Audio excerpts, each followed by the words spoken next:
লোকমাতা রানী রাসমণিকে ঘিরে রয়েছে অনেক ইতিহাস। এমন এক সময় রানী রাসমণি জন্মান যখন মেয়েদের মানুষ বলে গণ্য করা হতো না। তখন সমাজে সতীদাহ প্রথাও চালু ছিল। ঠিক এই সময় 1993 সালের 24শে সেপ্টেম্বর কলকাতা থেকে 60 কিলোমিটার দূরে হালি শহরের কাছাকাছি কোনো নামক এক গ্রামে দরিদ্র শূদ্র পরিবারে জন্মগ্রহণ করেন রানী রাসমণি। মা রামপ্রিয়া দাস এবং বাবা হরেকৃষ্ণ দাস ছিলেন গরিব কৃষক দম্পতি। আর 10টা কৃষিজীবী পরিবারের মেয়ের মতোই রানী রাসমণির দিন কেটেছিল ঘর গৃহস্থলীর কাজ করে আর বাবার জন্য মাঠে খাবার নিয়ে গিয়ে। হরেকৃষ্ণ দাস গরিব হলেও লেখাপড়া জানতেন এবং মন মানসিকতার দিক থেকেও আর 10টা মানুষের চেয়ে অনেক উন্নত ছিলেন। বাবার হাতেই রাসমণির প্রাথমিক শিক্ষার হাতেখড়ি হয়। বাবা তাকে অনেক গল্প শোনাতেন। প্রতিদিন সন্ধ্যায় গ্রামের লোকেরা হরেকৃষ্ণ দাসের বাড়িতে জমায়েত হতো মহাভারত, গীতা, পুরাণ পাঠ শোনার জন্য। ছোট্ট রাসমণি হারিয়ে যেতেন সেসব গল্পের মাঝে। এভাবে ধীরে ধীরে তার অন্তরে ধর্মের প্রতি ভালোবাসার বীজ রোপিত হয়।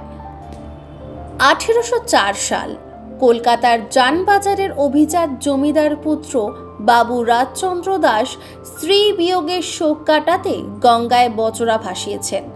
তখন জমিদার পুত্রের বয়স মাত্র 21 বছর। ঘাটের দিকে চোখ ফেরাতেই হঠাৎ অপরূপ রূপবতী 11 বছর বয়সী রাসমণিকে দেখেছিলেন। তার সৌন্দর্যে রাজচন্দ্র মুগ্ধ হলেও পরপর 2 স্ত্রীর মৃত্যুর পর তিনি আর কোনো সম্পর্কে জড়াতে চাননি। কিন্তু জমিদার পুত্র বলে কথা, পরিবারের সদস্যরা তাকে আবার বিয়ে করাতে উঠে পড়ে লাগলেন। কিন্তু রাসমণি যে নিম্নবিত্ত পরিবারের মেয়ে এবং সবচেয়ে বড় কথা জাতে শূদ্র। প্রগতিশীল রাজচন্দ্র জাত, শ্রেণীভেদ এবং তৎকালীন সমাজের এই সব গোঁড়ামিতে বিশ্বাস করতেন না।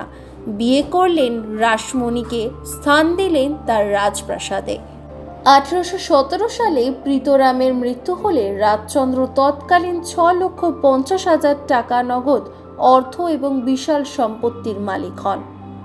কিন্তু রাজচন্দ্র বাবা প্রীতরামের মতো শুধুমাত্র বৈষয়িক এবং হিসেবি জমিদার ছিলেন না, সামাজিক নানা দাতব্য কাজের সাথেও যুক্ত ছিলেন।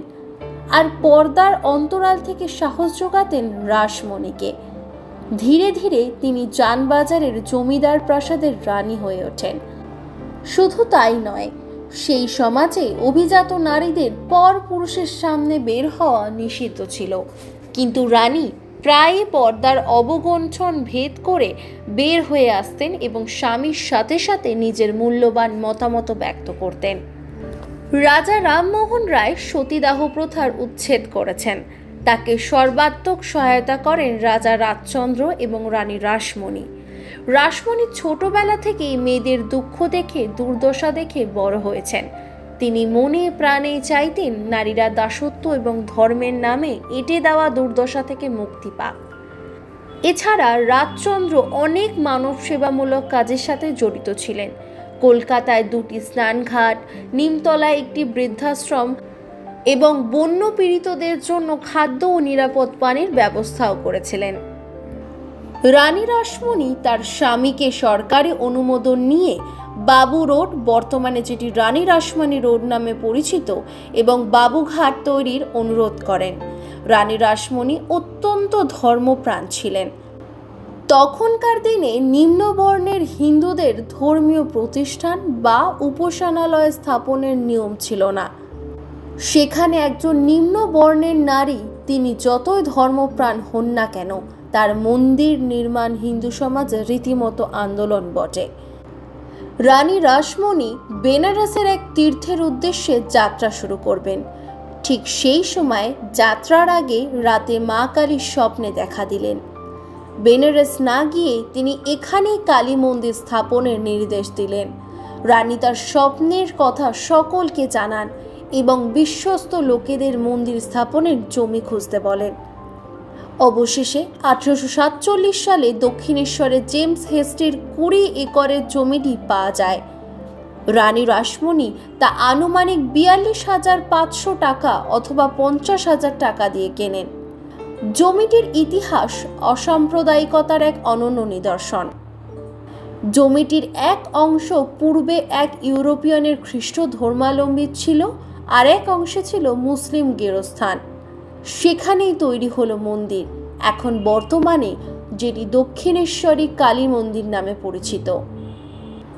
এরপর রানী রাসমণি ধীরে ধীরে বিষয় সম্পত্তি থেকে নিজেকে দূরে সরিয়ে নিয়ে যায়।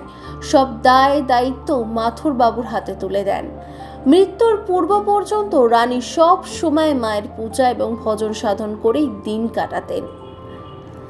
1861 সালের 19 ফেব্রুয়ারি 68 বছর বয়সে রানী রাসমণি মৃত্যুবরণ করেন।